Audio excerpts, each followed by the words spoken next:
नमस्कार मित्रों, स्वागत है आप लोगों का इस छोटे से यूट्यूब चैनल उदय एकेडमी में। देखिए, जैसा कि आप लोगों को पता है, हम लोग EMRS के एग्ज़ाम को ध्यान में रखते हुए जितना भी अब तक KVS, NVS, DSSB और EMRS में सब PYQ पूछे गए थे, उन सभी का हम लोग चैप्टर के अनुसार पूरा कंप्लीट कर चुके हैं। आज देखिए, यह अंतिम वीडियो है आप लोगों के EMRS एग्ज़ाम को लेकर। ICT का देखिए अंतिम वीडियो में अपलोड कर रहा हूँ। यह मिसलेनियस है, विविध है। देखते हैं हम लोग। इसमें देखिए 27 क्वेश्चंस है, देख लेते हैं हम लोग। यही एक बाकी रह गया था, बाकी आप लोग का पूरा चैप्टर से देखिए। मैं यूट्यूब पर NCERT के माध्यम से एक और करा चुका था, PYQ करा चुका था, फिर चैप्टर के अनुसार मैं क्वेश्चंस आप लोगों को करा चुका हूँ। और टेस्ट सीरीज भी हम आप लोगों के लिए जो है लाए थे। अभी भी टाइम है, जिन्हें लेना ले सकते हैं। और जिनका 21 तारीख को एग्ज़ाम है उन्हें भी बेनिफिट मिलेगा टेस्ट सीरीज, जिससे ज्वाइन हो सकते हैं आप लोग। बाकी चलिए हम लोग देखते हैं जो पहला क्वेश्चन है।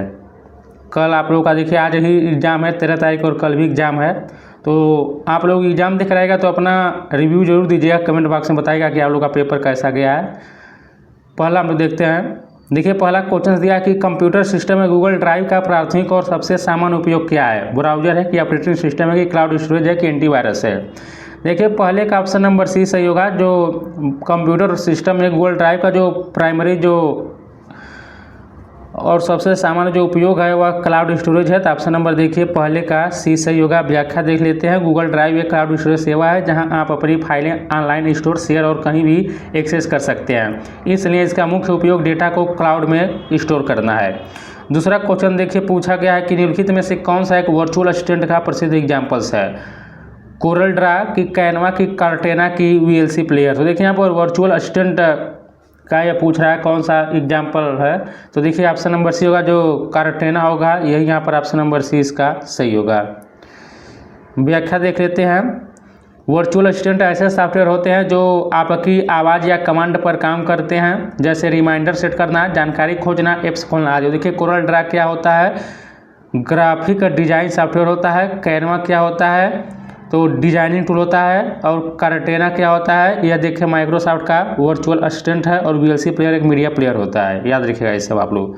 तीसरा क्वेश्चन करा कि कंप्यूटर सिस्टम में वन ड्राइव का प्राथमिक और सबसे सामान्य उपयोग क्या है। देखिए वन ड्राइव के बारे में पूछा है कि प्राथमिक और सबसे जो है कौन सा काम है। एंटीवायरस की, क्लाउड स्टोरेज की, ऑपरेटिंग सिस्टम की, ब्राउजर। तो देखिए यह जो तीसरे का ऑप्शन नंबर ये होगा। तो यहाँ पर देखिए इसका भी होगा, कौन सा नंबर का क्वेश्चन है। यह तीसरा है। तो देखिए तीसरे का जो होगा इसका ऑप्शन नंबर भी होगा, तो वन ड्राइव होगा। तो वन ड्राइव जो है माइक्रोसॉफ्ट द्वारा प्रदान की गई क्लाउड स्टोरेज सेवा है। इसका मुख्य उपयोग जो होता है फाइलों को ऑनलाइन स्टोर करना, उन्हें किसी भी डिवाइस से एक्सेस करना और फाइलों का बैकअप रखना। चौथा क्वेश्चन हम लोग देखते हैं। चौथा क्वेश्चन से दिया है कि निम्नलिखित में से कौन एक वर्चुअल असिस्टेंट का प्रसिद्ध एग्जाम्पल्स है। हम लोग देखे हैं एरे की, एलेक्सा की, ARPANET की, डोप। यहाँ पर कौन सा होगा। देखिए चौथे का ऑप्शन नंबर बी होगा, एलेक्सा होगा। एलेक्सा के बारे में खुद आप लोग सुनते होंगे। वर्चुअल असिस्टेंट वे सॉफ्टवेयर डिवाइस होते हैं जो आपकी आवाज़ को समझकर काम करते हैं, जैसे रिमाइंडर सेट करना, म्यूजिक चलाना, जानकारी देना आदि। और एरे क्या होता है, तो डेटा स्ट्रक्चर होता है। एलेक्सा अमेजन का प्रसिद्ध वर्चुअल असिस्टेंट है। और ARPANET देखिएगा, ये शुरुआत कंप्यूटर नेटवर्क है। और एडोब जो सॉफ्टवेयर कंपनी है।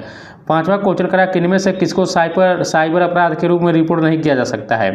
ऑप्शन नंबर 1 करा कि किसी प्रौद्योगिकी विभाग से पेन ड्राइव के बिल्कुल नए बॉक्स की चोरी करना। देखिए यही होगा, साइबर अपराध नहीं होगा, यह फिजिकल चोरी है। इसको IPC के तहत सजा दी जाएगी।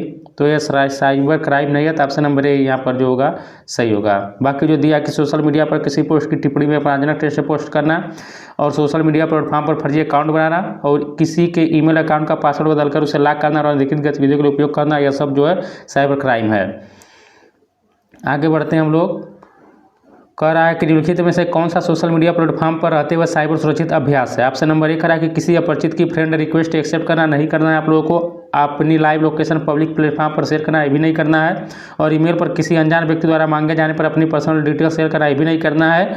यही सुरक्षित है कि अपने जानने वाले मित्रों के बीच ही फोटो को पोस्ट करना चाहिए। तो यहाँ पर देखिए ऑप्शन नंबर जो होगा इस क्वेश्चन का डी जो होगा सही होगा। आगे बढ़ते हैं हम लोग। क्वेश्चन नंबर 7 देखते हैं। देखिए क्वेश्चन नंबर 7 करा कि समीर एक नया स्मार्टफोन खरीदने की योजना बना रहा है, उसे निम्नलिखित में से किस पहलू के बारे में नहीं सोचना चाहिए? कैमरा, पिक्सल की ऑपरेटिंग सिस्टम, इथरनेट पोर्ट की स्क्रीन का साइज। देखिए 7 का ऑप्शन नंबर सी सही होगा। तो यदि आप लोग कोई स्मार्टफोन खरीदने जाएंगे तो आप लोग ये नहीं देखेंगे कि इथरनेट पोर्ट लगेगा कि नहीं लगेगा। कैमरा पिक्सल देखेंगे, ऑपरेटिंग सिस्टम देखेंगे, स्क्रीन का साइज देखेंगे, लेकिन इथरनेट पोर्ट नहीं देखेंगे। यही देखिए ऑप्शन में दिया कि स्मार्टफोन खरीदते समय सामान्यतः ग्राहक camera quality, operating system, screen size, battery life, RAM, storage और प्रोसेसर जैसे महत्वपूर्ण पहलुओं पर ध्यान देता है, क्योंकि ये सभी फ़ोन के उपयोग अनुभव को सीधे प्रभावित करते हैं। ऑपरेटिंग सिस्टम यह तय करता है कि फ़ोन में कौन कौन से फीचर उपलब्ध होंगे। स्क्रीन का आकार भी उपयोगकर्ता को पसंद के अनुसार एक महत्वपूर्ण कारक है, लेकिन इथरनेट पोर्ट का स्मार्टफोन में कोई महत्व नहीं होता, क्योंकि स्मार्टफोन वाईफाई और मोबाइल डेटा के जरिए इंटरनेट से जुड़ते हैं और इनमें इथरनेट पोर्ट दिया ही नहीं जाता है। क्वेश्चन नंबर देखिए 8 करा कि भारत में सूचना प्रौद्योगिकी अधिनियम कब लागू किया? देखिए जी क्वेश्चन है IT एक्ट सन 2000 में लागू किया गया था, तो यहाँ पर ऑप्शन नंबर 20 का सही होगा। और देखिए 2008 में इसको संशोधित किया गया था, यहाँ पर देखिए दिया भी है कि भारत में सूचना प्रौद्योगिकी अधिनियम यानी IT एक्ट में लागू किया गया था 2008 में। देखिए 2000 में लागू किया था। यह भारत का प्राथमिक कानून है जो साइबर अपराध, इलेक्ट्रॉनिक लेन देन और डिजिटल संचार से संबंधित है। बाद में देखिए इसे 2008 में संशोधित किया गया और इसे सूचना प्रौद्योगिकी अधिनियम 2008 का गया, जिसमें नए साइबर अपराधों को के प्रावधान शामिल किए गए हैं। क्वेश्चन नंबर 9 करा कि निम्नलिखित में से कौन IT अधिनियम 2000 के तहत साइबर अपराध नहीं माना जाता है? ऑप्शन नंबर 1 कह रहा है कि बिना अनुमति के किसी अन्य व्यक्ति का सोशल नेटवर्किंग खाता बनाना, यह भी देखिए साइबर अपराध माना जाएगा। और किसी कंप्यूटर स्टोर से नया पेन ड्राइव चुराना, देखिए यह फिजिकल चोरी, यह ऑप्शन नंबर यही जो होगा, यह साइबर क्राइम के अंतर्गत यह नहीं आएगा, साइबर सिक्योरिटी के अंतर्गत। बाकी इंटरनेट पर बार अश्लील सामग्री वितरित करना यह होगा, और व्यक्तिगत जानकारी प्राप्त करने के लिए नकली ईमेल संदेश देना, यह सब साइबर क्राइम होगा, लेकिन ऑप्शन नंबर बी नहीं होगा। 10 नंबर क्वेश्चन करा है कि वस्तुओं पर किस प्रकार के लेबल लगाने से डिजिटली ऑपरेटेड डिपार्टमेंटल स्टोर के मालिक को प्रत्येक प्राप्त और बेची गई वस्तु का पूरा रिकॉर्ड रखने में सबसे अधिक सहायता मिलेगी? कह रहा है कि लोअर या अपर केस अक्षरों की सहायता से मुद्रित item code, lower upper case है। और बाकी कह रहा है कि देखिए सीधे व्याख्या ही देख लेते हैं। कह रहा है कि एक डिजिटल ऑपरेटेड डिपार्टमेंटल स्टोर में हर वस्तु का पूरा रिकॉर्ड रखने के लिए ऐसी लेबलिंग चाहिए जिसे कंप्यूटर आसानी से पढ़ सके। QR कोड या बार कोड सबसे अच्छा विकल्प है, क्योंकि इन्हें जल्दी स्कैन किया जा सकता है, गलतियों की संभावना कम होती है, स्टॉक प्राप्त और बेचे जाने का रिकॉर्ड अपने आप अपडेट हो जाता है, कम जगह में ज़्यादा जानकारी स्टोर कर सकते हैं, इसलिए QR या बार कोड वाले लेबल सबसे अधिक उपयोगी होते हैं। 11 नंबर क्वेश्चन करा कि बुद्धिमत्ता, यहाँ पर कह रहा है कि कृत्रिम ज्ञान निम्नलिखित में से किसके लिए विज्ञान तंत्र इंजीनियरिंग है? कह रहा है कि बुद्धिमत्तापूर्ण मशीनें बनाने के लिए, मानव की तरह सोचने वाले कंप्यूटर बनाने के लिए कौन सा विकल्प सही है? तो देखिए 11 का ऑप्शन नंबर इसका डी जो होगा सही होगा, यानी दोनों यहाँ पर सही होगा। तो कृत्रिम ज्ञान मानव बुद्धि के अनुसरण को मशीनों में संदर्भित करता है, जिसकी सहायता से बुद्धिमत्तापूर्ण मशीनें और मानव की तरह सोचने वाले कंप्यूटर बनाए जाते हैं। देखिए दोस्तों, मैं आप लोगों से कभी नहीं कहता हूं कि हमारी वीडियो को लाइक करिए, शेयर कीजिए, चैनल से जुड़ जाइए, लेकिन आपको कंटेंट अच्छा लग रहा है तो ज़रूर लाइक करिएगा और कमेंट भी करिएगा आप लोग। और देखिए EMIRS के एग्ज़ाम को लेकर आज मेरा यह अंतिम ICT का वीडियो है। अब इसके बाद मैं देखिए अब EMIRS पर कोई वीडियो अपलोड नहीं करूँगा, अब सीधे KVS NVS पर हम लोग तैयारी जारी करेंगे, तो चैनल से आप लोग जुड़े रहिएगा। क्वेश्चन नंबर 12 करा कि निम्नलिखित में से कौन सी भारतीय IT कंपनियां हैं? डेल तथा TCS की, इंटेल तथा विप्रो की, इंटेल तथा HCL की, HCL तथा TCS। तो देखिए 12 का ऑप्शन नंबर इसका जो होगा डी होगा, HCL तथा TCS जो है सब भारतीय IT कंपनियां हैं। तो यहाँ पर देखिए भारत की 10 IT कंपनियां, जैसे HCL हो गया, TCS हो गया, टाटा कंसल्टेंसी सर्विस हो गया, यहाँ पर देखिए आप लोग टेक महिंद्रा हो गया, यह सब है, देख सकते हैं नीचे इन्फोसिस हो गया। क्वेश्चन नंबर 13 कह रहा है कि देख लीजिए, कह रहा है कि मूल सूचना प्रौद्योगिकी अधिनियम 2000 में अनुभाग कितने थे? देखिए यह क्वेश्चन पूछा है, तो आप लोग बस इसको फैक्चुअल याद रखिएगा कि मूल सूचना प्रौद्योगिकी अधिनियम 2000 में 94 धाराएं अनुभाग थीं, जिन्हें 13 अध्याय और 4 अनुसूचियों में विभाजित किया गया था। और कह रहा है कि यह अधिनियम इलेक्ट्रॉनिक रिकॉर्ड और डिजिटल हस्ताक्षर जारी करने को विनियमित करने के लिए प्रमाणित प्राधिकरणों के नियंत्रण के गठन का निर्देश दिया। यह साइबर अपराधों को भी परिभाषित करता है और उनके लिए दंड निर्धारित करता है। क्वेश्चन नंबर 14 देखिए, करा कि IPO मॉडल में US डॉलर की किसी विशेष राशि को भारतीय रुपये में परिवर्तित करने के संदर्भ में गलत कथन की पहचान कीजिए। ऑप्शन नंबर 1 कह रहा है कि परिवर्तित किए जाने वाले US डॉलर की राशि के लिए उपयोगकर्ता की ओर से एक आवश्यकता इनपुट, और बी कह रहा है कि निर्दिष्ट US डॉलर को भारतीय रुपये में बदलने हेतु गणना प्रोसेस, सी कह रहा है कि बदली गई राशि को भारतीय रुपये में प्रदर्शित करने वाला प्रावधान आउटपुट, और डी कह रहा है कि बदली गई राशि को भारतीय रुपये में प्रदर्शित करने वाला प्रावधान इनपुट। तो देखिए क्वेश्चन नंबर है 14, और 14 का जो होगा ऑप्शन नंबर इसका डी जो होगा सही होगा। व्याख्या देखना ऐसे क्वेश्चन का, व्याख्या कहाँ दिया है, देखिए नीचे दिया कि आईपीओ मॉडल में यूएस डॉलर के किसी विशेष राशि को भारतीय रुपये में परिवर्तित करने के संदर्भ में डी कथन गलत है। यहाँ पर कह रहा है कि बदली गई राशि को भारतीय रुपये में प्रदर्शित करने वाला प्रावधान आउटपुट है, न कि इनपुट होता है। क्वेश्चन नंबर 15 कह रहा है कि आंध्र प्रदेश में भारत के निम्नलिखित में से कौन सी ई गवर्नेंस पहल गवर्नमेंट टू सिटीजन, ये देखिए कुछ ये करंट से संबंधित क्वेश्चन उस टाइम पूछा होगा, और ई बिजनेस टू सिटीजन सेवाएं प्रदान करने की डिजाइन की गई है। तो देखिए करंट से संबंधित क्वेश्चन था। यहाँ पर कह रहा है कि डिजिटल सर्टिफिकेट कौन जारी करता है, प्रमाणन प्राधिकरण की, टास्क फोर्स प्राधिकरण की, इंटरनेट असाइंड नंबर्स अथॉरिटीज की, इंक्रिप्शन प्राधिकरण की। तो देखिए 16 का ऑप्शन नंबर ए सेवा इंपॉर्टेंट क्वेश्चन है। डिजिटल सर्टिफिकेट जो जारी करता है सर्टिफाइंग अथॉरिटी करता है, तो ऑप्शन नंबर ए इसका सही होगा। कह रहा है कि डिजिटल प्रमाण पत्र एक फाइल या इलेक्ट्रॉनिक पासवर्ड है जो क्रिप्टोग्राफी और सार्वजनिक कुंजी और संरचना के उपयोग के माध्यम से किसी डिवाइस, सर्वर या उपयोगकर्ता की प्रमाणिकता साबित करता है। डिजिटल सर्टिफिकेट को प्रमाणन प्राधिकरण जारी करता है।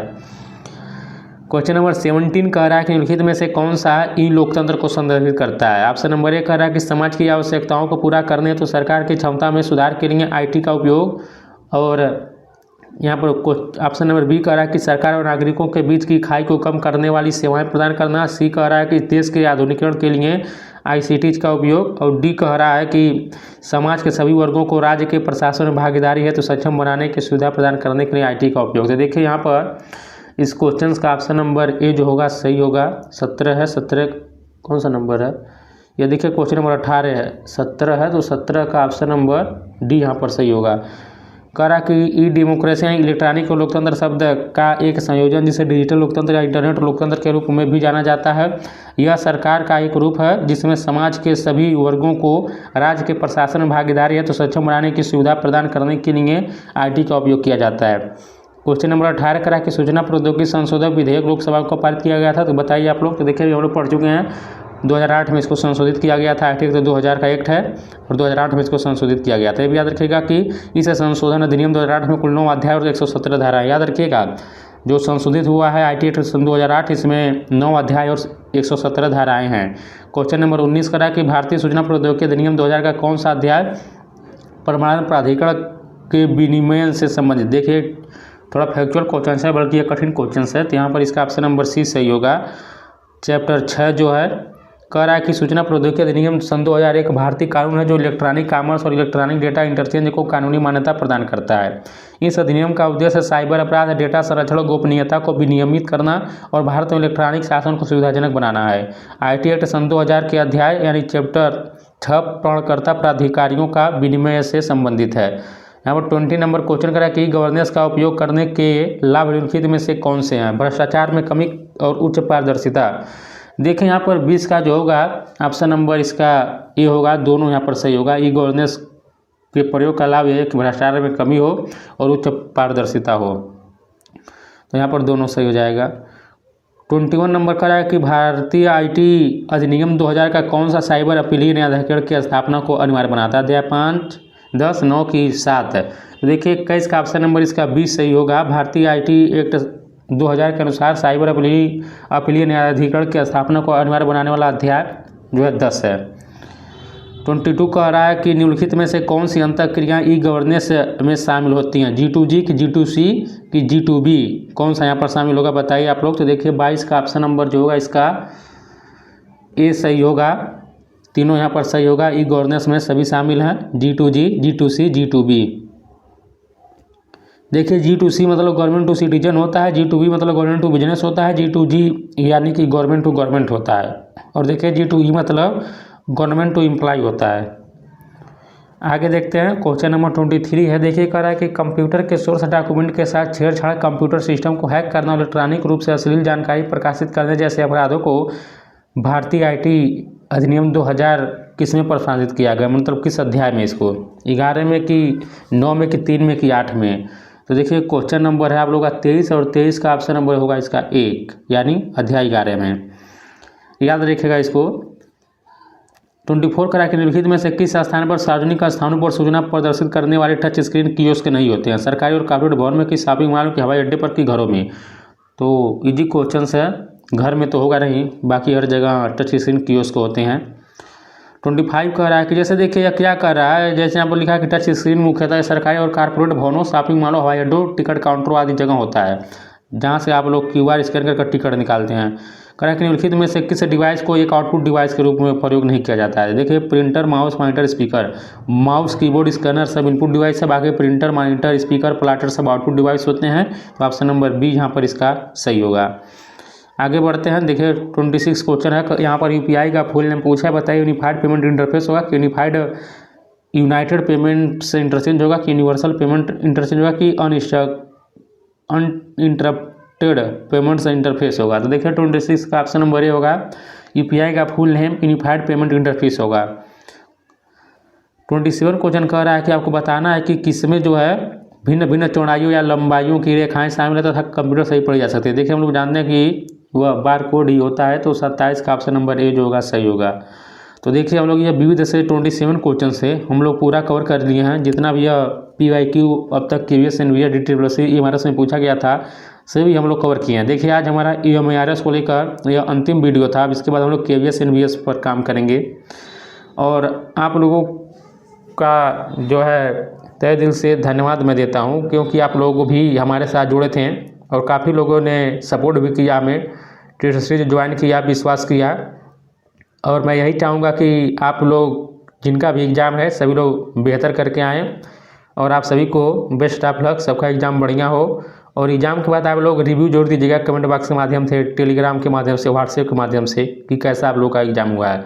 और बाकी जिनका भी एग्ज़ाम 14 तारीख को है, देखिए सबका जो है एडमिट कार्ड आ गया, आप लोग अपना एडमिट कार्ड डाउनलोड कर लीजिएगा। तो हम लोग मिलते हैं एक नए वीडियो के साथ, तब तक नमस्कार, जय हिंद, जय भारत।